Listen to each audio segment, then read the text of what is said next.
ምርጫችን ሰላም ነው። አስተዳደራችን የሚነካ የህወሓት ከፋይ ቡድን አንታገስም። የትግራይ ደቡባዊ ዞን ሰላማዊ ሰልፍ ድምጽ ነው። ኋላ ቀር አስተሳሰብን እንቃወማለን።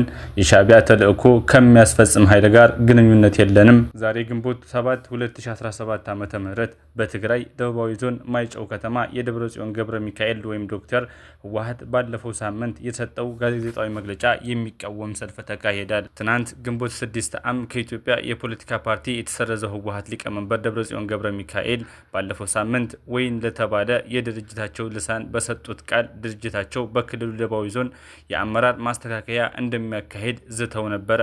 የዞኑ አስተዳደር በመራውና ባስተባበረው ዛሬ በተካሄደው ሰላማዊ ሰልፍ የሊቀመንበሩ መግለጫ ሙሉ በሙሉ መቃወም ቡድኑ ያሰበውን ከመፈጸም እንዲቆጠብ የሚያስጠነቅቁ የቁጣ ድምጾች ተሰምተዋል።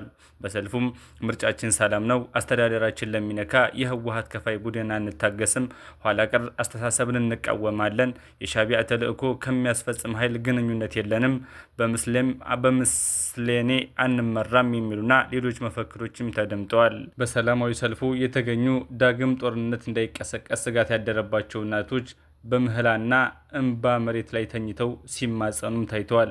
በሰላማዊ ሰልፉ በመገኘት መልእክት ያስተላለፉት የማይጨው ከተማ ከንቲባ ዮሐንስ አዱኛና የዞኑ ዋነኛ አስተዳዳሪ ሀፍቱ ኪሮስ ህዝቡ ሰላሙን እንዳይነጠቅ ከማንኛውም ጊዜ በላይ ንቁ መሆን አለበት ብለዋል።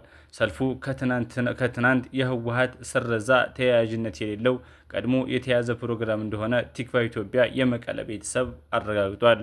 ከሁሉም የህብረተሰብ ክፍሎች የተውጣጡ ተሳታፊዎች ያካሄዱትን ሰልፍ በሰላም ማጠናቀቃቸውን የቲክቫ ኢትዮጵያ ከማይጨው ኮሚኒኬሽን ጽህፈት ቤት ያገኘነው መረጃ ያመለክታል።